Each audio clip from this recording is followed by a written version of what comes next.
Hooray, hurrah! Once again, the Greg Proops Film Club convenes here in Los Angeles' most glamorous film club location, the Los Feliz 3, here at the American Cinematheque. And tonight we present Henri-Georges Clouzot's awesome thriller from 1943, Le Corbeau. This is where you applaud. Hooray! You know, we show a lot of pictures here, and some of them are more light than others. This one, I think, as you'll find, is right on the money for the day and age that we're living in right now. Jennifer, my wife, who is the curator of the Greg Proops Film Club and picks all of the films. Why does she pick all of the films? Because her taste is fabulous. And her acumen in film is unsurpassed. And also, I want my life to be happy. And so, I find that I'm much happier when she picks the films because she's a much better person at picking the films than I am, and I'm a little bit better at spieling. And so here we are. And this picture, I think, as I said, you'll find is not only cogent, but trenchant, and appallingly to the moment. However, having said that, let's talk a little bit about France, because France is an awesome place, and I think you'll find, despite freedom fries and whatnot, that really we wouldn't exist as a country without France, and that going to see movies in France is an experience I don't think you'll ever surpass. Much like here at the Los Feliz 3, there's loads and loads of little cinemas all around France, and Paris in particular, that are quite tiny and intimate. And sometimes the restroom is right there next to the screen, so that there's no way that you can't be seen while you're in the picture going to the toilet. And it's really, really good fun if you ever go to Paris to go see a movie in Paris, especially older pictures that are in English, which in France is listed as VO, and Voice Originale or whatever it is. And so we saw years ago, we went to see, we've seen a lot of French pictures, American pictures in Paris, African Queen and whatnot, but we went to see Harvey Keitel in The Bad Lieutenant by Abel Ferrara, which, as you know, is a light romp, very, fun and frivolous, like a Debbie Reynolds movie, really. And it's a morbid assessment of a policeman at the end of his rope, at the end of an enormous drug and gambling binge, who is in danger from not only the police department, but by the gangsters that he has managed to mess around with his enormous gambling problem. And watching it with the Parisian crowd was fantastic. It was like being in a lit class in freshman lit. Everyone sat there absolutely taking the movie at face value. There's a scene in, I don't know if you've ever seen The Bad Lieutenant, and I'm not talking about the one with Nicolas Cage from a few years ago that I think was I almost said Fassbender. It would be very difficult for Fassbender to make a movie at this point. He made a movie called Bad Lieutenant, Port of Call, New Orleans, and it's not that one. It's the original Bad Lieutenant from the late 80s, I think, early 90s, Abel Ferrara. Anyway, there's a scene where, and it's a tour de force by Harvey Keitel. Harvey Keitel is superb in the movie. And they would have nominated him for an Oscar, except they're too afraid to show someone smoking crack and doing coke and shooting people through a whole movie and give them an Oscar for doing it. At one point, he loses a bet on a baseball game and becomes irate and shoots his police radio to death in the car, and then takes the police light and puts it on top of the car and drives through New York like a mad person. At which point, Jennifer and I were in hysterics, and the French crowd was like, oh my God. They thought it was a documentary on America. And of course now, looking back, it kind of is. And that made it fantastic beyond all measure. We also saw a picture called, I believe it's called While the City Sleeps, by Fritz Lang, which has, thank you. I don't know that we've ever showed a Fritz Lang movie, to be honest. Yeah, we did. We showed, what was the Nazi one, Jennifer? Ministry of Fear, which is a brilliant Fritz Lang picture, set during a Nazi occupation where the Nazis are never named, nor is the country they're from ever named. And I assure you, if you watch Ministry of Fear, again, another picture that absolutely lays it on the line about what's going on right this second. And that picture was the one we saw in Paris, While the City Sleeps, is about a journalist. And it's, now I'm just blanking on, Dana Andrews is the lead. And at the time, Dana Andrews was drinking quite a lot. So they set half the movie in a bar. And then he's a TV host who goes on every night and does a spiel on television. And Dana Andrews is kind of high in the movie. And much to the way people would think it's not. When you're drunk, you're not at all slurry and all over the place. You're absolutely holding it together. And that's how Dana Andrews in the movie has never seen us like this. So I think I'll just go into that. It's sort of a... And the French crowd, again, was sort of, oh my God, what's happening? And we were delighted.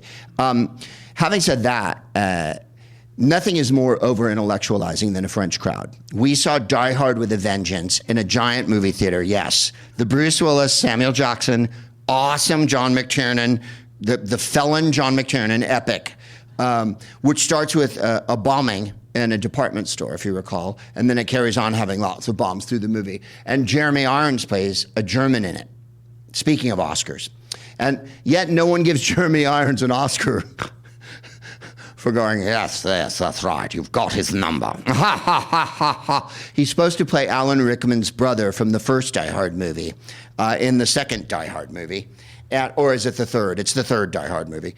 And the French crowd, again, sat aghast through the whole movie, while Jennifer and I, of course, enjoyed the romp that is Bruce Willis and Samuel Jackson cooking it up the whole time, and Jeremy Irons hamming it up harder than anyone's ever hammed before, which is his predilection.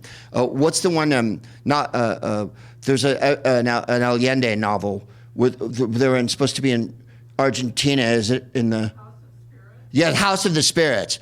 And in that one, Jeremy Irons absolutely does Boris Karloff through the whole fucking movie. His idea of a Latin accent is to talk like this through the whole film. Well, I see that the junta is about to take place and that all of us must order a quesadilla. It's just sensational.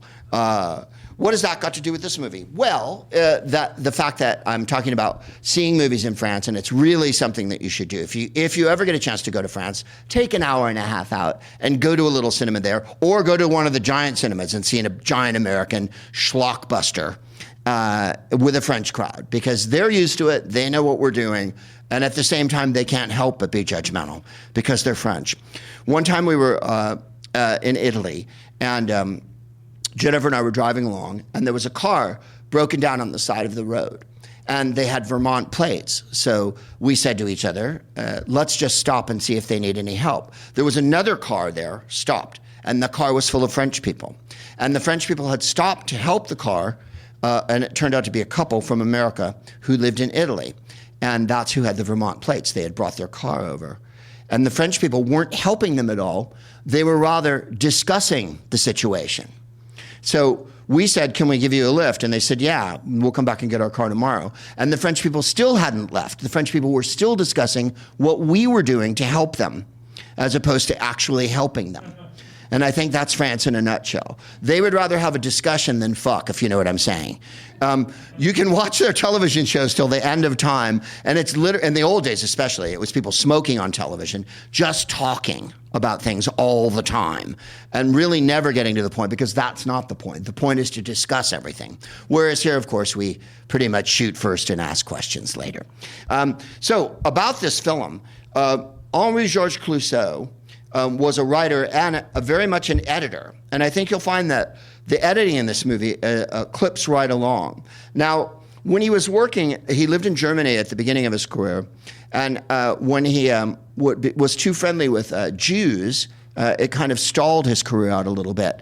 Then, when the Germans came into France in 1939, this picture is made in 1943, in the middle of the occupation by the Nazis of France.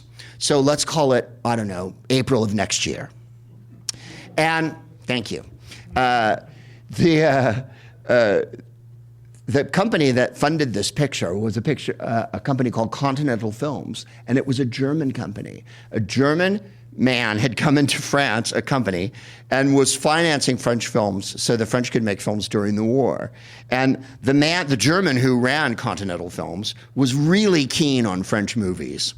And so he gave money to all these French directors to let them make a movie. Well, it didn't go over that well with the public or with other filmmakers that Clouzot took money and made a picture using German money. However, when you see what the plot of this movie is and what his take is, you'll get where he was coming from. It was produced by Continental Films, and let's see here. When the picture came out, everyone flipped out. The Catholic Church flipped out. The underground in France flipped out, and the Nazis flipped out. And that, I think, is hitting the nail on the head as a filmmaker. When you can literally get everyone to freak out over your movie because they think it's about them. And I think that's Clouzot's genius. A lot of people call him the French Hitchcock, as Jennifer called him today, the French Hitchcock without humor. So he makes a picture, but he gets to the very bone and essence of what all of our weakness is. And our weakness is duplicity and lying and double dealing and all of the terrible things that make humans human. And Clouzot really never lets up on it. Now, we've shown one other Henri-Georges Clouzot picture. We showed a couple of years ago on Halloween, Diabolique, which, if you've ever seen, is an absolutely stunning horror film where a woman is gaslighted basically to death by Simone Signoret and her husband, who they pretend they've killed. And it's unrelenting and not a bouncy little musical. And this one, I think you'll find, basically what caused an enormous stir when it came out. It was wildly popular with the people of France, by the way, and they loved it. Everyone else flipped out, and he was banned for life from making movies again in France. Well, a bunch of filmmakers came to his aid. Marcel Carné, who made Children of the Paradise, and of course René Clair, and Jean-Paul Sartre. And Jean-Paul Sartre, who's an intellectual you may know, was also Jewish, and helped him get his rep back. So they suspended his lifetime suspension. And in 1947, he was allowed to make films again, and then he went on to make the fabulous Wages of Fear and Diabolique, both of which were remade. All of his movies are remade. This movie was remade, Le Corbeau, The Raven, was remade by Otto Preminger, The 13th Letter. Diabolique was remade, I think, who was in it, Sharon Stone or something? And then they remade Wages of Fear as The Sorcerer a few years ago. William Friedkin, I always say a few years ago, in the 70s.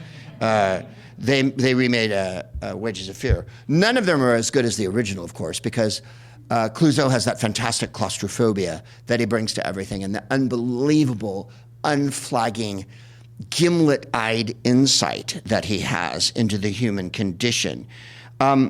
So he was banned for life, and then the ban was lifted. Now, part of why it struck such a nerve was that it was denounced for being a little too real, I think is what it was. The people of France in the middle of the war were denouncing Jews. And this is from an article by Natasha Fraser-Casavassoni, whose mother is Antonia Fraser, the historian, on a little piece she wrote on this picture, talking about having seen this movie several times. And I believe that once you see it, you will want to watch it again later on in your life. It was deemed too much for occupied France, where denouncing Jews had become rampant. And to how rampant, one asks, and I shall answer you.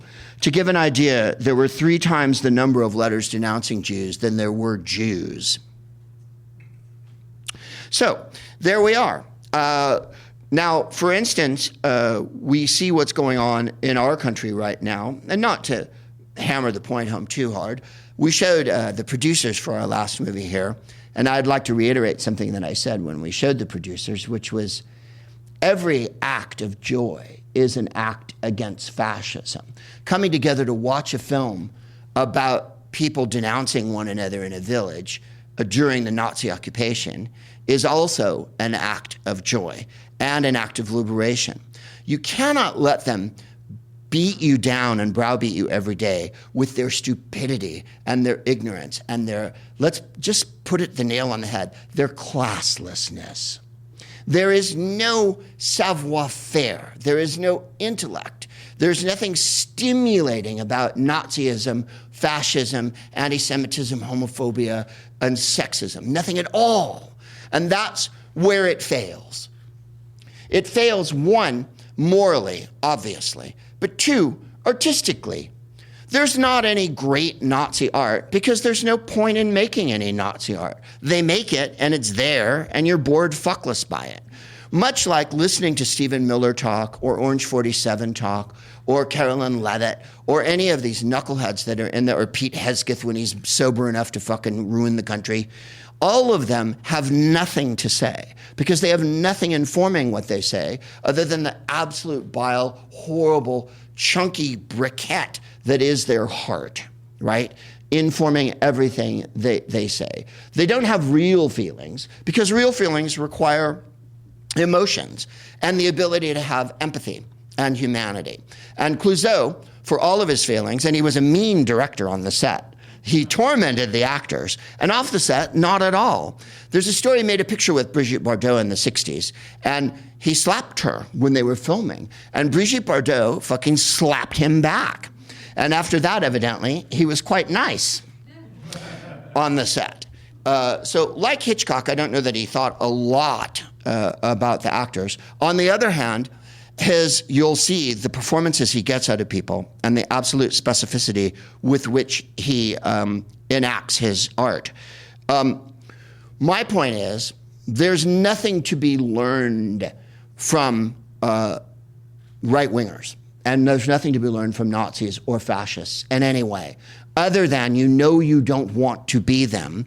They're ugly, they dress poorly, they don't get laid. That's why they complain about not getting laid all the time. They're perverts and drug addicts. Now, I'm all for perversion and drug addicts. I've promoted it a good deal of my career. However, not that kind of perversion and not that kind of drug addicts. You oughtn't be a drug addict if you're running the country. And the obsession that they have with nice people will give you a real idea of where they're coming from.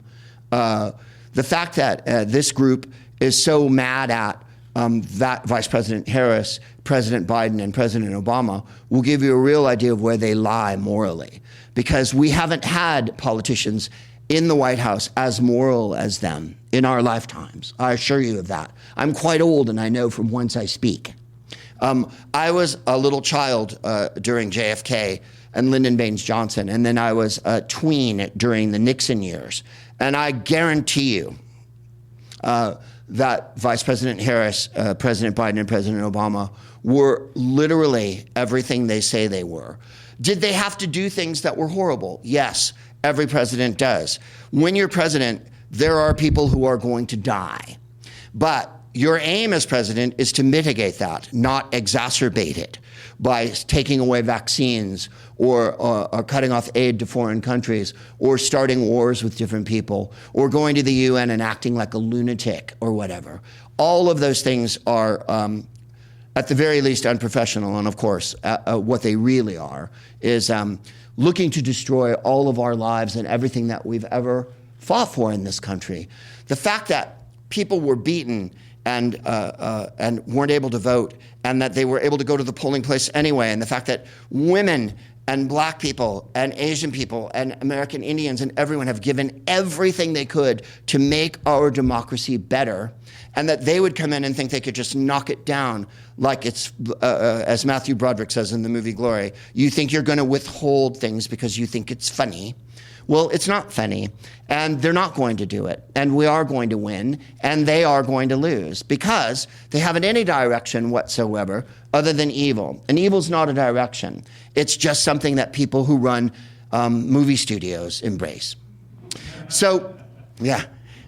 I noticed the heads of the studios this week were complaining that you may have noticed the bravery of Disney in the last week and watched them go from being worried that one of the 17 people named Jimmy that hosts a late night show said something out of school, and therefore they had to cancel him. And then when they realized everyone was not going to watch and subscribe to their $94 a month fucking bullshit Lilo and Stitch thing, that they folded immediately. Because there's one thing all these jokers understand, he said, holding up 2 fingers. There's one thing they all understand, and that's take the money away. As soon as you take the money away from them, it's going to be all over. And I'll go even further. As soon as Orange 47 pops his clogs, I think you'll find that all of this is going to dissipate like a whirlwind. And don't give me any of that, but J.D. Vance will be worse. No, the man who looks for coins in a sofa using his knob is not going to be worse than what's going on now. You'll find, and you've already found, that they're all eating each other already, and that the second there's any dissent amongst them, they all start to attack one another.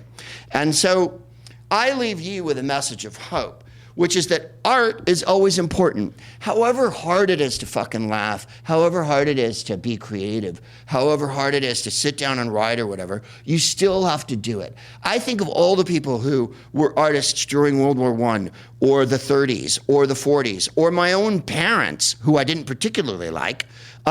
They went through the Depression in World War II. I told you I was old. And my father, who was also Jewish, fought in World War II.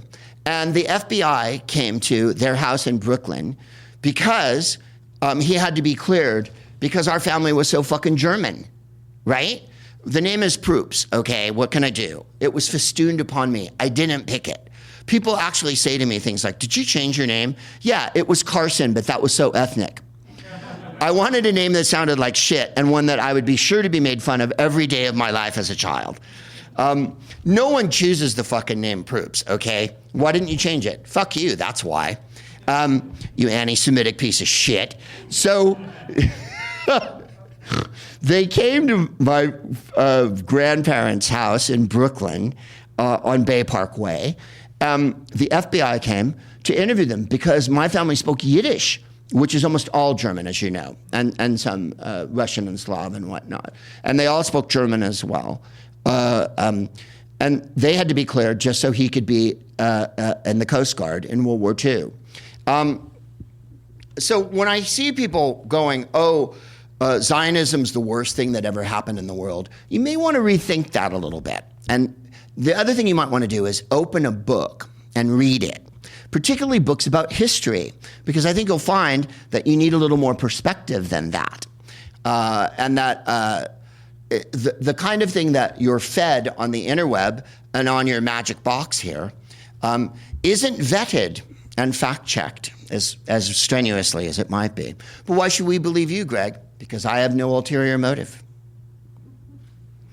I have no motive other than to bring you awesome films that my wife chooses and that we might have a couple of fucking laughs together every once in a while and see a great picture. Now, this picture's not a laugh riot tonight, but I think you'll be moved by it more than anything else. And if there is any inspiration to be had, let's get it from Robert Redford, who is swirling in the stars tonight. And by the way, a terrible week for sexy people. Claudia Cardinale and Robert Redford. I mean, God damn it.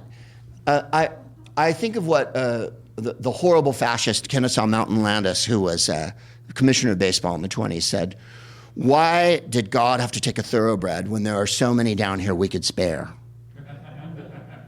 Right? Robert Redford and Claudia Cardinale, at no point at any time were you not less than absolutely enchanted and delighted by them.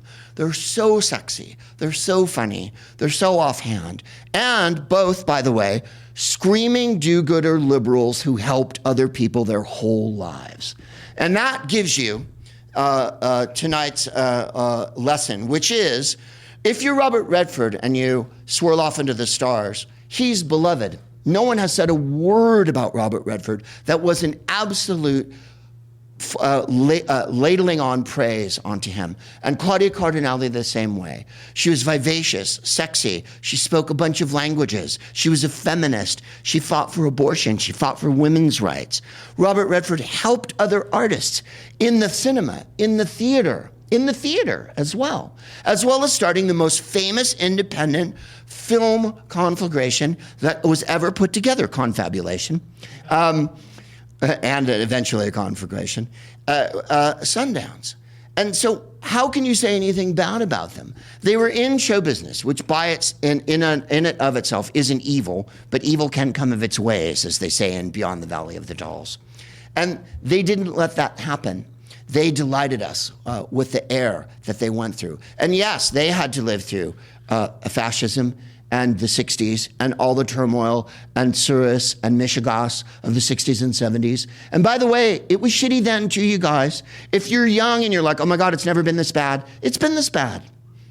This movie set when it was this bad. So let that be the weather balloon that buoys you up into the sky as you trail off of it. Let that be the bouquet that catches your olfactory faculties and lets you inhale the dizzying perfume that is hope and freedom.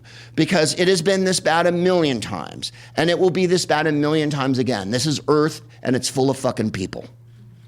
But we have art, and we have each other, and we have pictures, and we have people like George Clouzot, who made this genius movie. And tonight I give it to you, Le Corbeau from 1943.